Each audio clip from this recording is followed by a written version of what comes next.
3. 1021. 3. Their pavement is packed.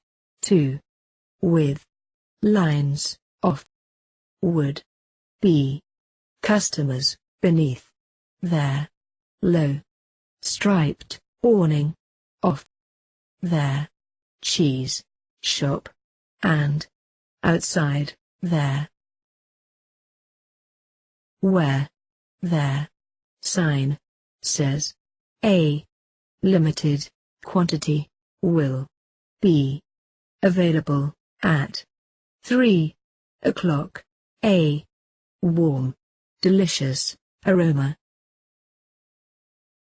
Their sweets arrival. A moment later.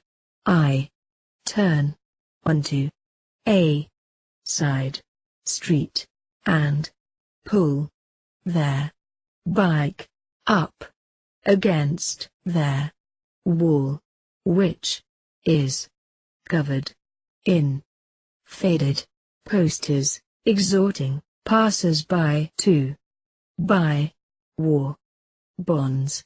A bell. As I enter their tiny bookshop, bonjour their owner, Monsieur. Accustomed to my frequent visits, nods, but does not look up from there till I squeeze down one of their narrow aisles and scan their packed shelves hungrily. When we first arrived in Paris weeks earlier, it was books that I missed there most. Their dusty stacks of their college library at their bounty of their stalls at their road market. Then one day I happened upon this shop. Books had become a luxury few Parisians could afford during their war, and there were horrible stories of people burning them for kindling, or using their pages for toilet paper.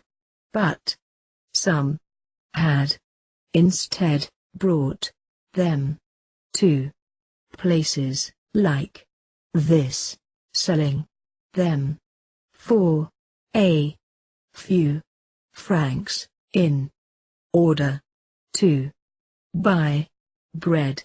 Their result is a shop bursting at their seams with books piled haphazardly in floor to ceiling stacks ready to topple over at any moment. I run my hand over a dry, cracked binding with affection. Their titles are odd, old, mix with volumes about politics and poetry in a half-dozen languages, and an abundance of war novels, for which it seems no one has their stomach anymore. I hold up a volume of Goethe. It has to be at least 100 years old, but other than its yellowed pages, it is in good condition, its spine still largely intact. 4. 25. 4.